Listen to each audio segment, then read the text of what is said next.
the way to get rapport, to gain trust, to start the process of collaboration, is to give off a good vibe. They say that a first impression takes about 7 seconds. My definition of a leader is somebody who can inspire others to create the vision. My philosophy is keep adding to the good habits and the bad ones will go away.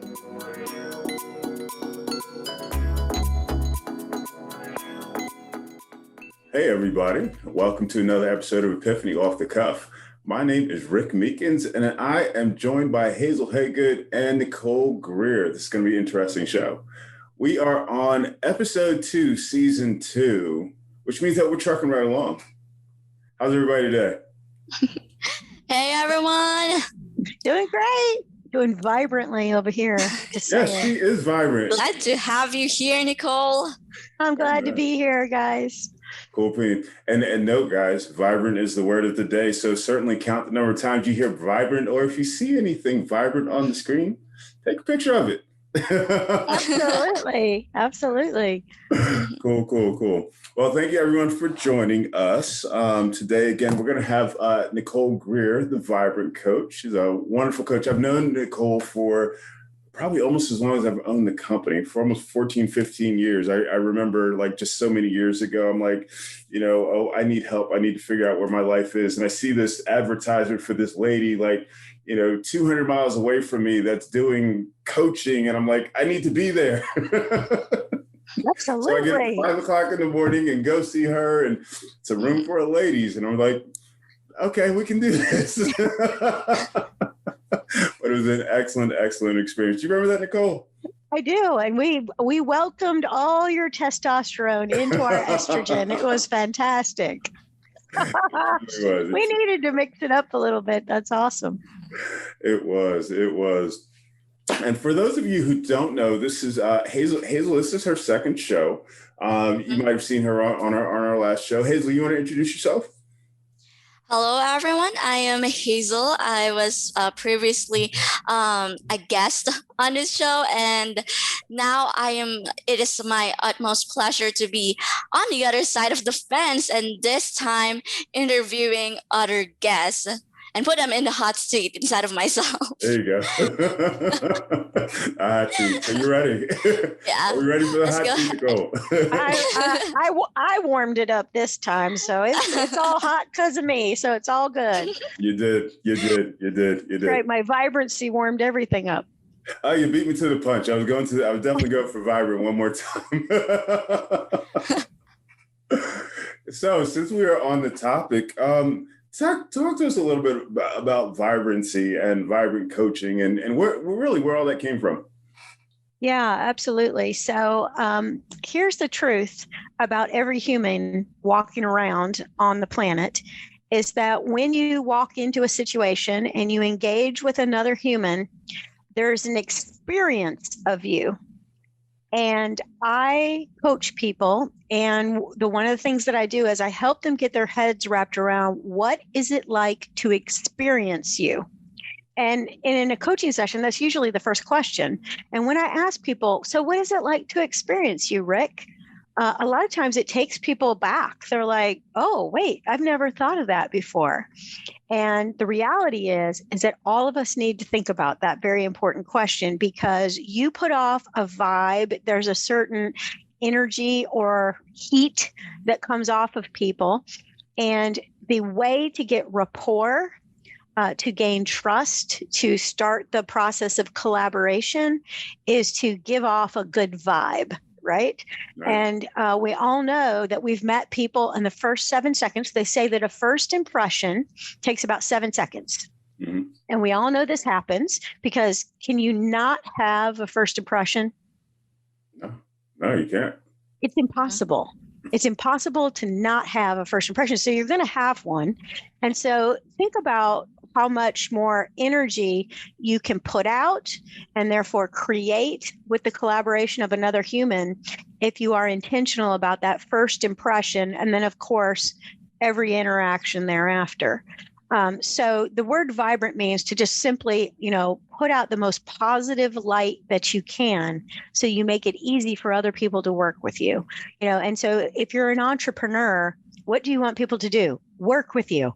And so you need to put out this positive light. Okay, so I'm going to tell you a quick story that just happened to me. Can I tell you a story, Rick? Love stories. Okay, so my husband thinks I'm insane, but when I was a little girl, you said that before a lot. I know. Well, he's still married to me. It's 30 years of insanity. Someone's insane in that picture. That's exactly. It's him. So when I was a little girl, I lived up in Wisconsin, and we lived in this place where there was a little sailboat that I had access to. And so I don't know, back in the day, back in the late 70s, they just told you go outside and play, and you went outside, and they didn't know where you were until they yelled for you for dinner. And so I found this little sailboat. I just kind of figured out how to work it, and I learned to sail. Well, I hadn't been sailing since I was in middle school, and I was driving down the road, and there was this little sailboat on the side of the road. You know how it is in rural North Carolina. People put stuff in their front yard and put a for sale sign. And so I went, knocked on the door, said, I want to buy your boat. So I bought this little boat. Well, now I need a place to put my boat on the water. So talking about vibrancy, I called up this marina. And I talked to this woman who owned the marina, and I said, I have this little boat. I'd like a place to store it in dry storage, and then be able to, because literally I can pick up the trailer by myself. It's just a little teeny tiny boat, and I can put this little sailboat in the water. My experience of her was that she was impatient, she was rude, and she was short with me. And she said, and you know how much it's going to cost to put that little boat in here? Like, she was trying to talk me out of doing business with her. And guess what? I'm not doing business with her. So there are a lot of entrepreneurs that do not understand that, like, their demeanor is so essential. And so to have that conscientiousness of what it's like to do business with you and to experience you is important. Mm-hmm. Now, also, if you're higher up in the organization, you get removed from the front line. So like your customer service skills start to go downhill. Yeah. But we all know that there's this thing called internal customer service. Mm-hmm. And to me, the CEO, the COO, all the O's and the C's, they need to be people who are putting out this vibrant energy that says we take care of each other and we take care of the customer. Mm-hmm. Mm-hmm. And it's all internal. So vibrancy is all about putting out that good energy. So that flows right into your vibrant leadership coaching, right? Absolutely. Absolutely. And so, my definition of a leader is somebody who can inspire others to create the vision. I like that. Okay. Yeah. And the thing about vision is that a lot of leaders or a lot of entrepreneurs will have a business plan. They'll have a budget. They'll have like very tactical pieces of information that tell their employees, this is where we're going. But I'm telling you, it is the rare leader who can tell an inspiring story. Now, don't miss the word inspiring. It's kind of the root from like the same word as like, you're going to light me up. I'm going to get energized by your vision. And many, many leaders do not have a written down vision that takes me up the feeling scale. And that's what gets people to work hard. I have leaders go, I need my people to work harder, and they feel entitled, and like they'll complain about their employees. I'm like, well, we must not have a very inspiring vision. I hear you. Mm-hmm. Let's give us an example of a good story. Okay, so first of all, I want to distinguish between a vision and a mission because people get very confused here. Sure. So a vision is a story, and I mean a story, like it has several paragraphs, okay? Mm-hmm. It's pretty lengthy. It's like 2 notebook pieces of paper minimum of where we're going and what it's going to be like 3 to 5 years from now. I like it. Okay. And you take people there. You first as a leader are going to use your imagination to come up with this story. And then you're going to tell the story in a way that your followers, your employees hear that vision, and then they come to life on the inside. They're like, I want to be part of that. right? It's not like, we're making the donuts or whatever. Okay. So I'll give you an example that we probably all know. Okay. So many of us are walking around with some kind of Apple product in our possession. Look, Nicole has 1, 2, and she's talking on 3. So Steve Jobs was an excellent visionary, but I don't know if you remember, you have to be old like me, but what you have to remember is Steve Jobs gets up. He's in his black turtleneck. Remember his black turtleneck and his dark blue jeans? Okay. And he's on the stage and he pats his front jean pocket and he says, I got 15,000 songs in my pocket. Do you remember this? I do. And people are like, what? Okay. He's like, yeah. And here's the thing. You can have the same amount of songs in your pocket. And so he goes on to explain, where he's going with this, right? And how you can get these songs in your pocket. Well, here's the thing. The generation that had the money at the time was my generation. It was Gen X. It was also the baby boomers. And so we had disposable income. Now, we all took our Sony Walkmans and put them in the Goodwill box and went out and bought an iPod immediately because we were tired of being limited by what was played on the radio. That's, believe it or not, everybody who's listening, you used to be limited by what was played on the radio. You have to call the DJ and beg him to play the song you wanted to listen to. Am I right, Rick? You are. So, you recorded. and now I can just pick a song from Apple Music or Amazon Prime Music or whatever, and I can listen to whatever I want, whenever I want to. Wow, what freedom. And see, here's the thing. There's the core value inside of what Steve Jobs does is he gives people freedom. It seems like he gives us, a phone, but he gives us freedom to talk anywhere. He gives us laptops, ability to work anywhere. It's complete freedom. So that's the other thing. When a leader casts a vision, what's the end game? And in Steve's case, it was freedom. So we need to have a vision for the company that gets people inspired. And here's the thing. People said, I want to work for Apple. That's so they've got top talent there, right? Yeah. Wow. Hazel, jump in. That is really, really good. That is a really good story, Nicole. So give us a bit more insight. What is the best part of your work? And on the flip side, what is the most challenging part of that same job? Okay. The most exciting part of my job is when I have a hungry leader.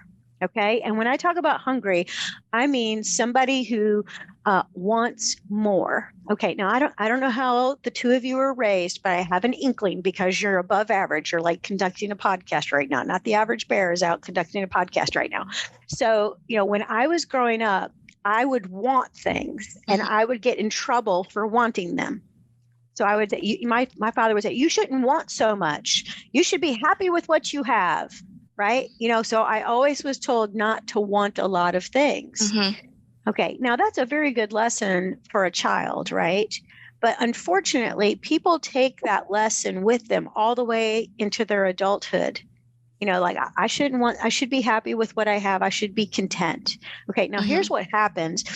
As you mature, you start to want different things. And usually they're high and good and contribute to society, right? So here's the thing. If you're an entrepreneur or a leader, you have like a responsibility to want more. That is true. Okay. Because here's the thing. If my company grows, yes, we will make more money, but here's the reality of owning a company. If I make more money, I can invest more back into my company. And then I can hire 2 more Hazels and I can have 3 more Ricks working for me. Now I'm employing 5 people. Those 5 people have children. Those children make good money because I want more business. Now we're all going to college. Now we're at college and now we're all smart enough to go work for Steve Jobs' company, which is Apple. So if you can really understand, like the domino effect of how valuable entrepreneurial work is, or how important leadership is, then you can really make the world a better place. I was just on a call earlier today with a young lady. Her name was Jamie.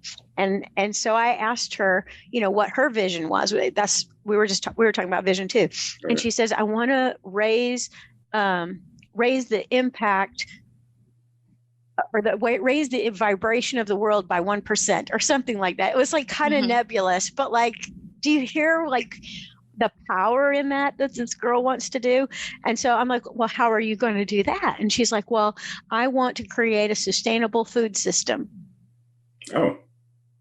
Okay. I'm like, okay, all right. So how are you going to do that? So now we're starting to strategize, right? But here's the thing: that girl is lit up on the inside. She wants to do something great that ultimately would affect everybody on this Zoom call and everybody listening to this podcast. Sure. So I'm going to now drink water and eat an orange that has nothing in it that's going to hurt me, but only help me.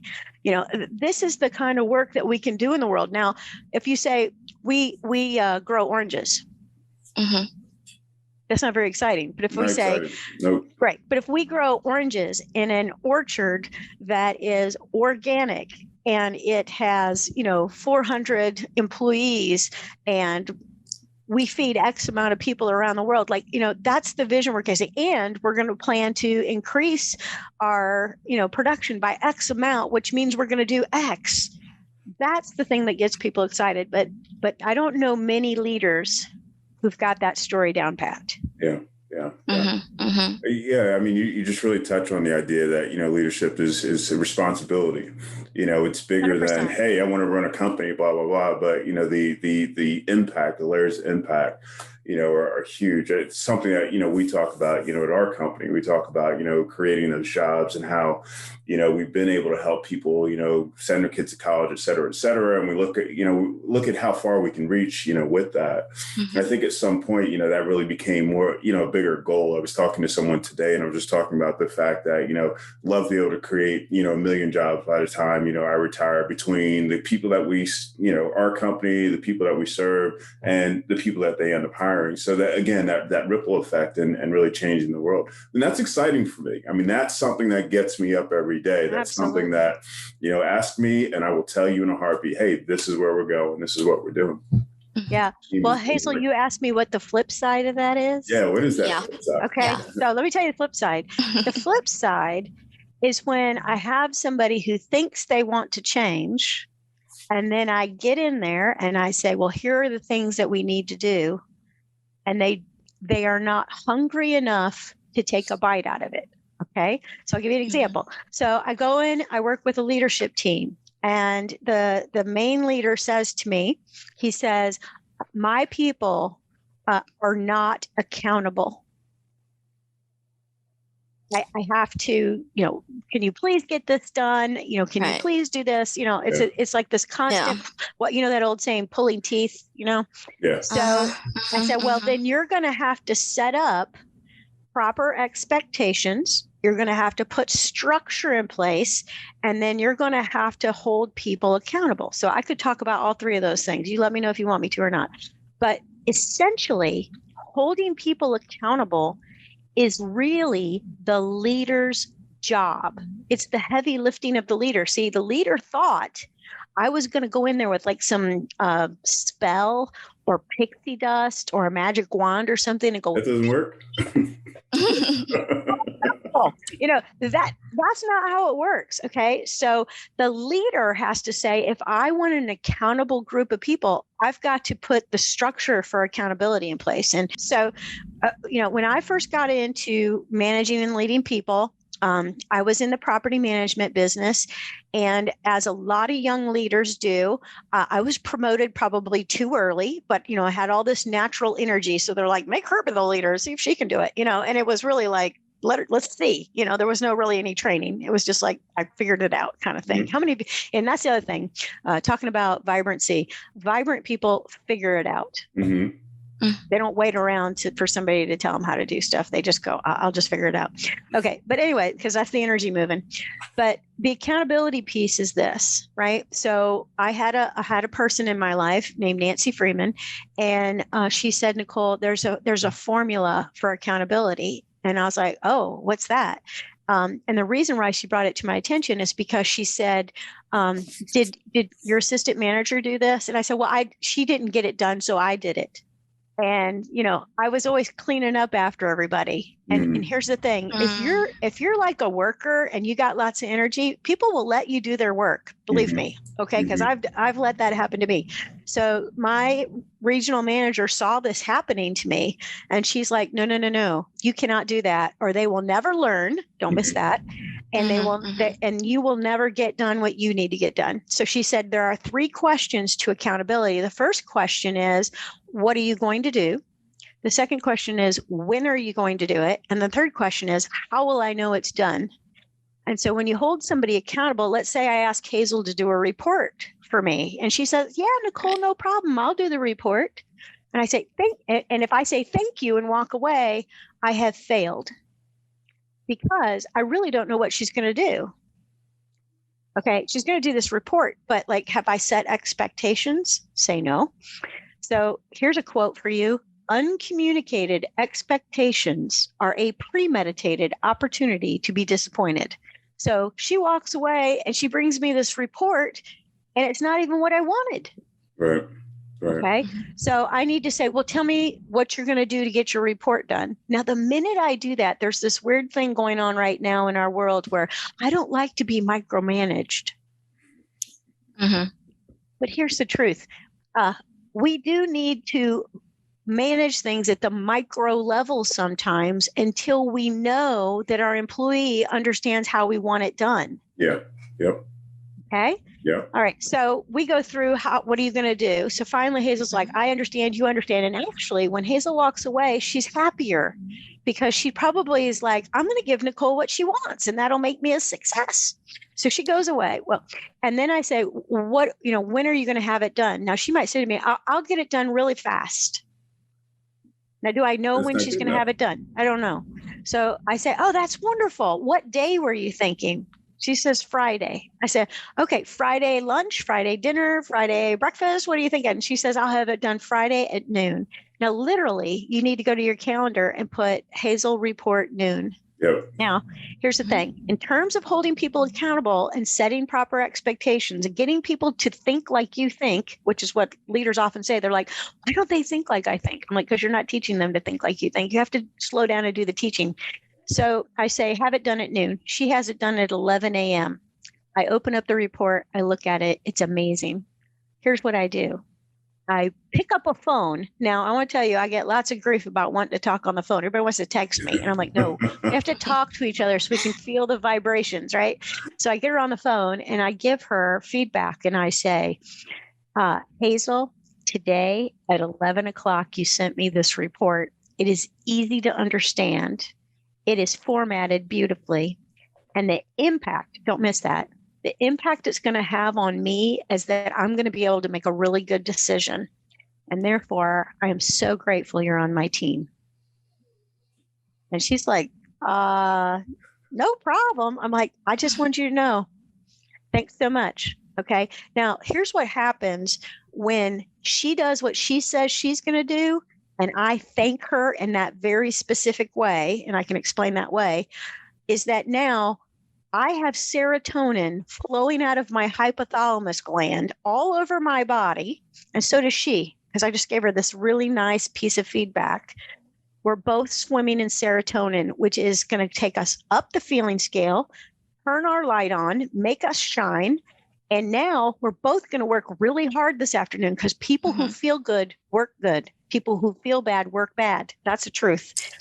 And it's science. It's my physical science in my body. And then the next time Hazel sees me, you know how you have a first impression? Well, then you have the impression after that, right? So she's like, there's Nicole. Nicole loves me. Yeah. So So that was true. quite vibrant. That was quite vibrant. Quite vibrant answer. Very vibrant. Good. I try. So Nothing better than I do, Rick. Nicole likes me. You did great, Hazel. Thank you. The world's going to benefit from your wonderfulness. That is true, Hazel. He's totally serious. That is true. Yeah. Mm-hmm. Nicole, one of the things that happens, when we're learning, business theory, so to speak, the coach comes up and says, hey, you guys need to blah, blah, blah, and this and that, there's always that gap between, what we're taught and what happens. And part of that gap happens because we don't realize the benefit. You know what I'm saying? It seems like it's going to be super vibrant and it's going to be vibrant all over the place, but I'm not so sure, or that's not me. How do we get over that gap, or how do we manage that? Yeah. So you said something really interesting in the middle of your question. You said somebody might think to themselves, that's not me. Like, I'm not all vibrant like Nicole Greer. Okay. So I want to say something about that. Okay. So one of the models that I work with in my company is the tilt. Mm-hmm. Okay. And so I'm going to explain it like as fast as I can, but it's a circle. Okay. In fact, look what I have right here. Uh-oh. It's a circle like this. Okay. Have you ever been on one of these at the gym? No. Mm-hmm. You put one foot here and one foot there and you balance. Okay. Now the tilt model is a circle just like this. And there are 4 corners coming out of the circle. And on each corner are 4 different leadership types. Okay. And I love assessments. First of all, let me just say I'm certified in Myers-Briggs and DISC and PEP and TILT, and it goes on and on. I love them all for different reasons. They're good for different things. But if you're an established leader, and you manage a big operation, you're the head entrepreneur, you are the CEO, the COO, one of those big positions, you can't just say anymore, well, I'm this type of person. You get paid the big bucks to be every type of person. I mean, and I'm totally serious about that. So in the 4 corners of the tilt model, one corner of the model is called clarity. Mm-hmm. Clarity. And it's the combination of somebody who has the clarity to understand that the human connection is essential and you got to be wise about what you do. Okay. And so wisdom and the love of humanity come together and create a type of personality called the clarity. Now, when I was saying earlier, you got to have a written down vision that's like you've articulated it and then you can get it to come out of here. Yeah. That is somebody with clarity. Because what did I say? I said, you got to connect the humanity with the wisdom of where we're going. Yeah. And it's documented. It's written down. Okay. So that's one type of person. Now, the other type of person is somebody who is a connection. And that is somebody who loves humanity and is inspiring. So they love people and they give the message. So now we've articulated the vision. We know exactly where we want to go. Mm-hmm. And now we have to connect it to people. So now, guess what? You're a public speaker. You need to get up out of your office, go down the hallway and manage by walking around. That's a really old concept from a book called The 1 Minute Manager You Should buy.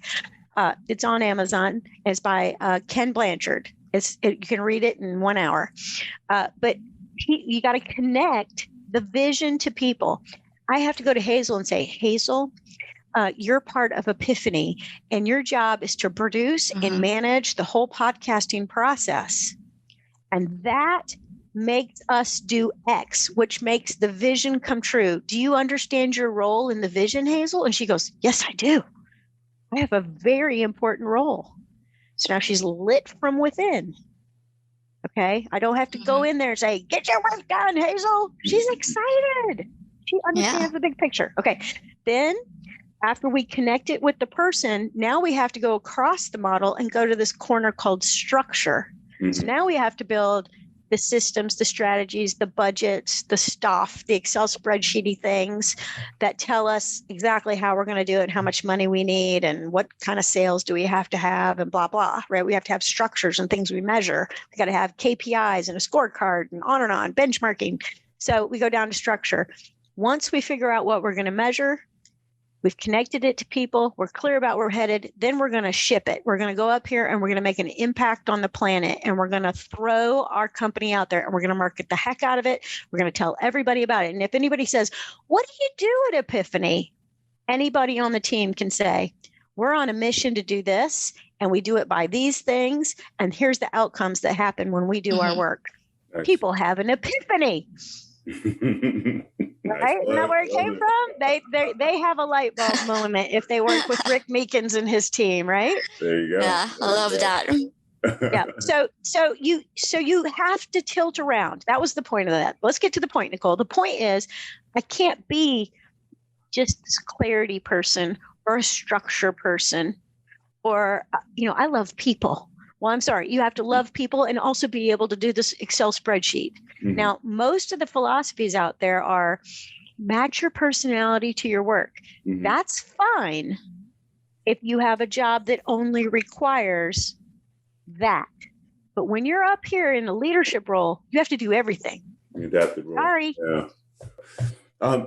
You've developed this methodology called SHINE. Mm-hmm. Tell us about that.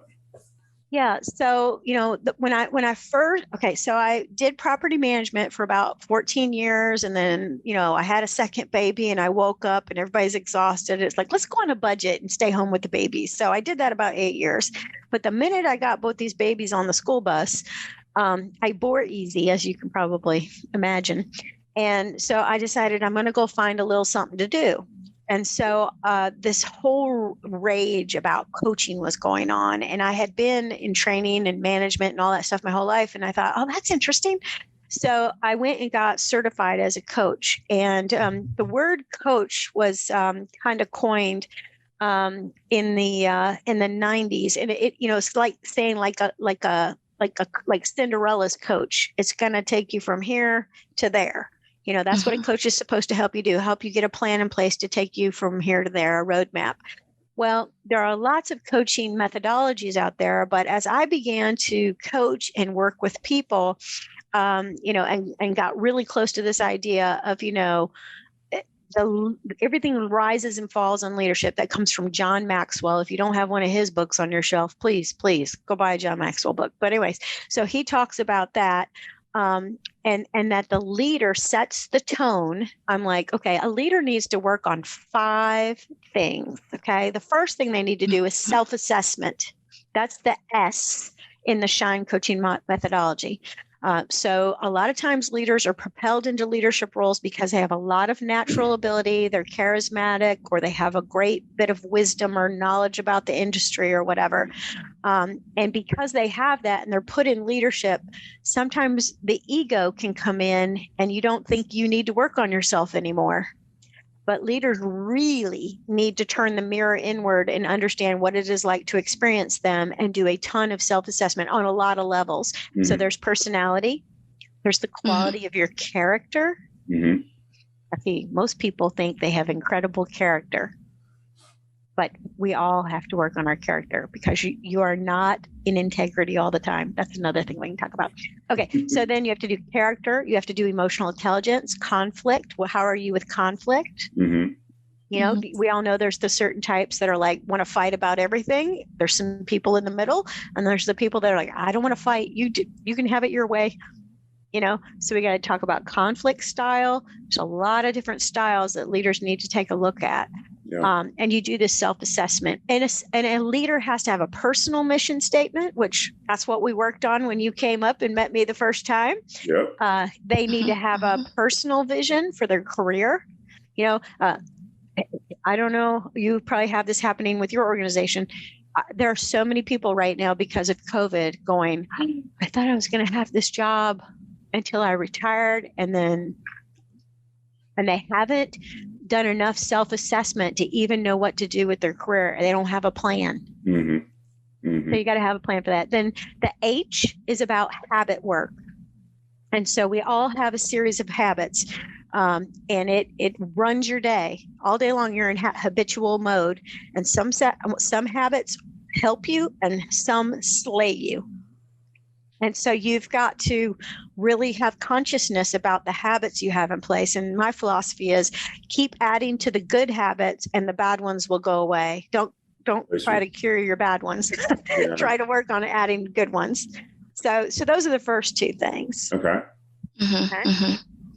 The third thing is I, which is integrity. And I just said a minute ago that we have to assess our character. And, if I have a room full of men and women and I say, are you men and women of integrity? They'll be like, yes, we are. And I'll be like, no, you're not.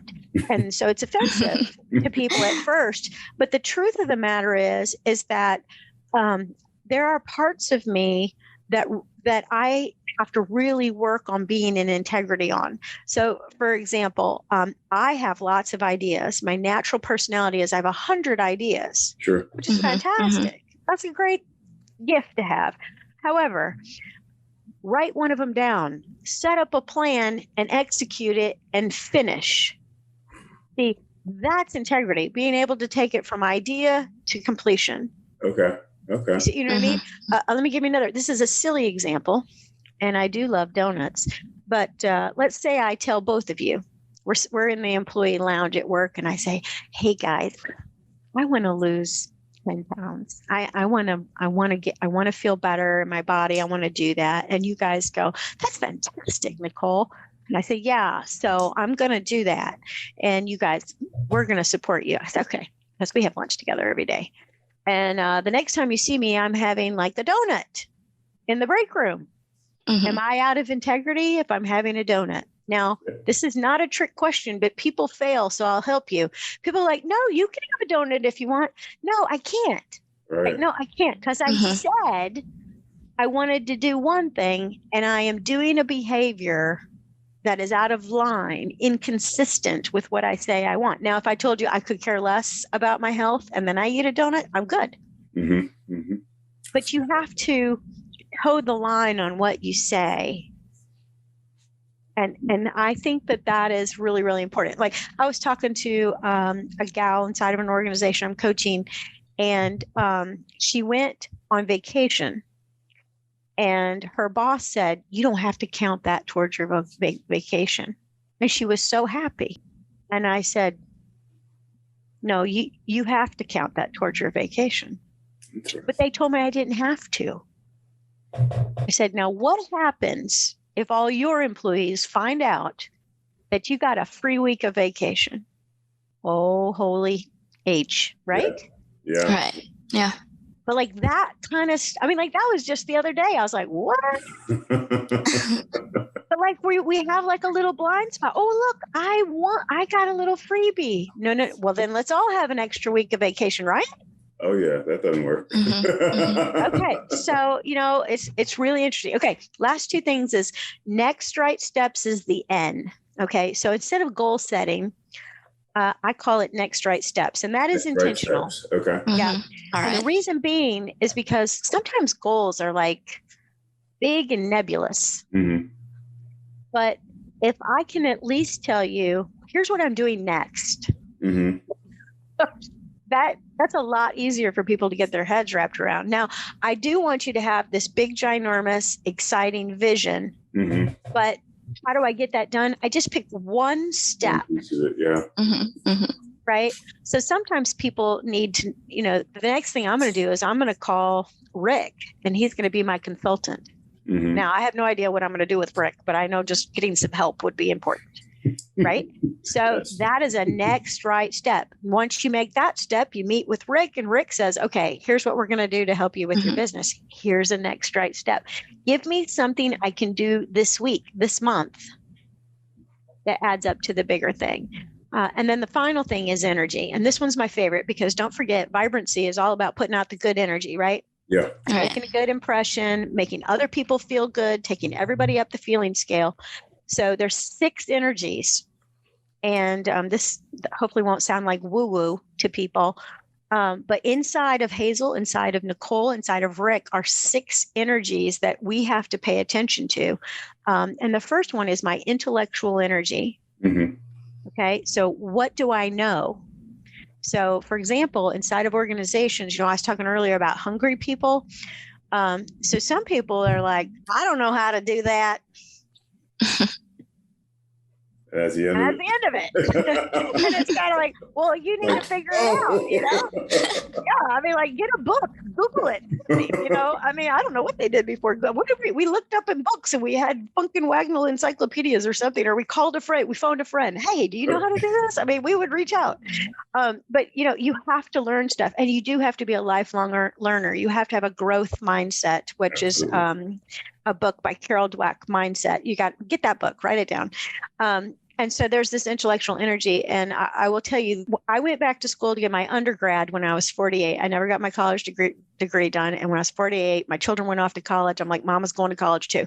Well, after that, I thought, if I don't keep reading and I don't keep writing these papers, I'll never start again. So I said, I'm just going to sign up for the master's program. Well, those of you who already have your college degree and don't have an MBA, or I have an MSOD, Master of Science in Organization Development. When I went to school for my master's, it was so fun. I learned about the work I'm doing. I would go to school and I would take this class on facilitation, and I would come back and I'm like, I'm doing everything in the next training that I have a client for. I mean, I took what I learned and I put it right to work. And if you go get an MBA, you're going to learn how to run a business smarter. I mean, you need to do this. Okay.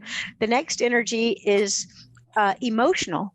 And I'm telling you, emotion. People feel good. They go into motion. They feel bad. They sit on the couch and eat potato chips. Okay. So how you feel emotionally is really important, and emotional intelligence is really important. So you gotta work on that. The third one is spiritual. And I'm a big faith-based person, but I'm not even talking about religion right now, although I think, it's good. I'm talking about the energy of like enthusiasm and esprit de corps, which in French means the spirit of the team, the spirit of the heart of the team. So you have to get that. And that's why I have to give Hazel that really piece of good feedback, right? I don't just get the report and go, good, she got it done. No, I pick up the phone and I energize her. Okay. The fourth energy is the energy of my body. And so if you feel, here's the truth, if you feel crappy in your body, you're going to do crappy work. Because you're not thinking about your work, you're thinking about the fact that your back hurts and your belly hurts and your head hurts and whatever. The fifth one is social energy. And this is the one about culture and climate and putting out good juju. Whatever you put out, you get back. So you have to have a beautiful network. It has to be a happy network. There's a guy named Jim Rohn. I bet you've looked at Jim Rohn's work. He was a huge motivational speaker, like in the 80s and the 90s. Go look him up on YouTube. He's dead now, but he lives on YouTube. Jim Rohn, Rohn. But Jim Rohn used to say, you are the product of the 5 people you hang out with. Right. Okay. So that was his. So if you've heard that before, that came from Jim. And then, so you got to have really good people around you. That's why Rick and I hang out, because we do this to each other. He was on my podcast. I'm on his podcast. We're getting each other pumped up here. All right. And then the last energy is the energy of money. Okay. Now, all you entrepreneurs are like, now she's talking. Okay. So let me tell you about money. It is just energy. It's just energy. Okay. Now, here's the truth about money. If I have a pile of money, how is my emotional energy? It's good. Pretty good, right? Like, that's money. I'm happy. I got a pile of money. So notice how your financial energy impacts your emotional energy. Okay, now, how does my a big pile of money impact my spiritual state? Well, most people who have extra piles of money, what do they do with it? Now, some squirrel it away and some of them buy 17 planes or something, but that's not the normal person. What does the normal person do with extra money? Who's spiritual? They give it to somebody. They share it. They and give it to the Red Cross. They give it to homeless mothers. They give it to people who can't get off drugs. A lot of good stuff happens spiritually, right? And then if you keep going, you can buy better food to eat, so your body feels better. You can get yourself to the gym. And then intellectually, I can educate myself. I can pay for the MBA. Yeah. So money is not just about money. It's an energy to get all those other energies where they need to be. Interesting. So you have to make good money.